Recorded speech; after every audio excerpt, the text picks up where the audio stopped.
जी नमस्कार। आप मुझे ज्योतिषाचार्य नन्हे जी के नाम से जानते हैं।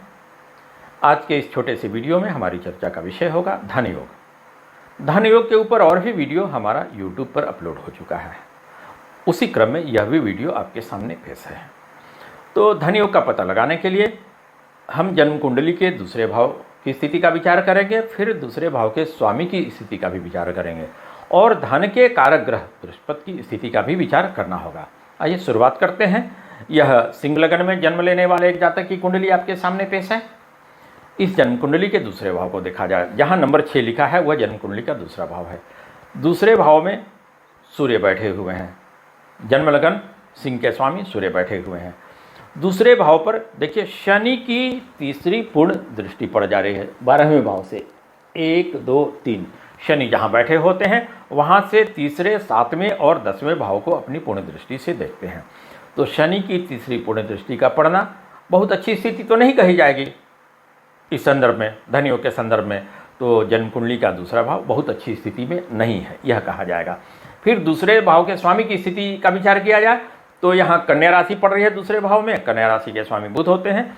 बुध जन्म कुंडली के तीसरे भाव में अपने मित्र के साथ में, शुक्र के साथ में बैठे हुए हैं। लेकिन शुक्र जो है यहाँ सिंह लगन वालों के लिए तीसरे और 10वें भाव का स्वामी होने के कारण अच्छा फल देने वाला नहीं कहा जाएगा। और फिर दूसरे भाव के स्वामी बुध पर किसी भी ग्रह की अच्छी या बुरी दृष्टि नहीं पड़ रही है। तो यहाँ दूसरे भाव का स्वामी भी बहुत अच्छी स्थिति में नहीं कहा जाएगा, सामान्य फलदायी कहा जाएगा यहाँ, ठीक है।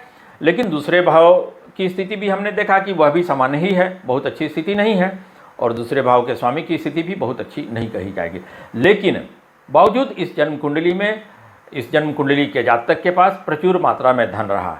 कैसे रहा? इन्होंने प्रचुर मात्रा में धन अर्जित किया। वह कैसे? तो देखिए, धन के कारक ग्रह बृहस्पति की स्थिति को देखा जाए इस जन्म कुंडली में, तो धन के कारक ग्रह बृहस्पति जन्म कुंडली के चौथे भाव में बैठे हुए, 5वें भाव का स्वामी होकर के बृहस्पति जन्म कुंडली के चौथे भाव में, चौथे भाव के स्वामी मंगल के साथ में बैठे हुए हैं। सिंह लगन वालों के लिए मंगल योग कारक ग्रह हो जाते हैं। तो बृहस्पति का 5वें भाव के स्वामी बृहस्पति का योग कारक ग्रह मंगल के साथ में बैठना प्रचुर मात्रा में धन देने वाला योग बनाता है।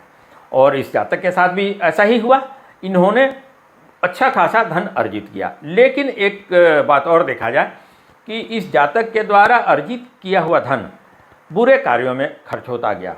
वह कैसे बुरे कार्यों में खर्च होता गया भाई? तो जन्म कुंडली के 12वें भाव में देखिए शनि और राहु 2 ग्रह बैठे हुए हैं। जन्म कुंडली के 12वें भाव में 6ठे और 7वें भाव के स्वामी शनि का और 7 में राहु का होना व्यक्ति के धन का खर्च करवाता है, बुरे कार्यों में खर्च करवाता है। और फिर इस जन्म कुंडली में प्रायः ग्रहों की स्थिति को देखिए कि एक दूसरे से 2-12 की स्थिति पर बैठे हुए हैं, द्विर्द्वादश स्थिति पर बैठे हुए हैं। जैसे मंगल बृहस्पति से बुध शुक्र जो है वो 12वें है, बुध शुक्र से मंगल बृहस्पति जो है वह दूसरा भाव में बैठा हुआ है। फिर बुध शुक्र से सूर्य जो है वह 12वें भाव में बैठे हुए हैं, सूर्य से बुध शुक्र दूसरे भाव में बैठे हुए हैं। तो यह 5 ग्रह जो है लगातार एक दूसरे से द्विर्द्वादश स्थिति में है, यह हमने देखा। फिर शनि राहु जो है वह चंद्रमा से 12वें में बैठा हुआ है और शनि राहु से चंद्रमा दूसरे में बैठा हुआ है, या दोनों एक दूसरे से 2-12 की स्थिति में बैठे हुए हैं, यह कहा जाए। तो इस तरह की अगर 2-12 की स्थिति बनती है, द्विर्द्वादश की स्थिति बनती है, तो यह व्यक्ति के जीवन में उत्थान के साथ साथ उसी तरह से पतन भी करवाता है।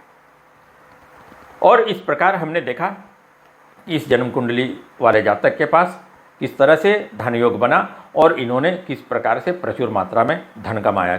ऐसी कौन सी ग्रह स्थिति थी जो इन्होंने प्रचुर मात्रा में धन कमाया। लेकिन फिर इनका धन भी जो है वह खर्च हो गया। वह कैसे खर्च होता गया? बुरे कार्यों में खर्च होता गया। और फिर जन्म कुंडली में प्रायः ग्रहों की द्विर्द्वादश स्थिति एक दूसरे से 2-12 की स्थिति में होने के कारण इनका उत्थान भी हुआ और फिर पतन भी हुआ। और इस प्रकार यह हमारा वीडियो पूर्ण हुआ, कंप्लीट हुआ।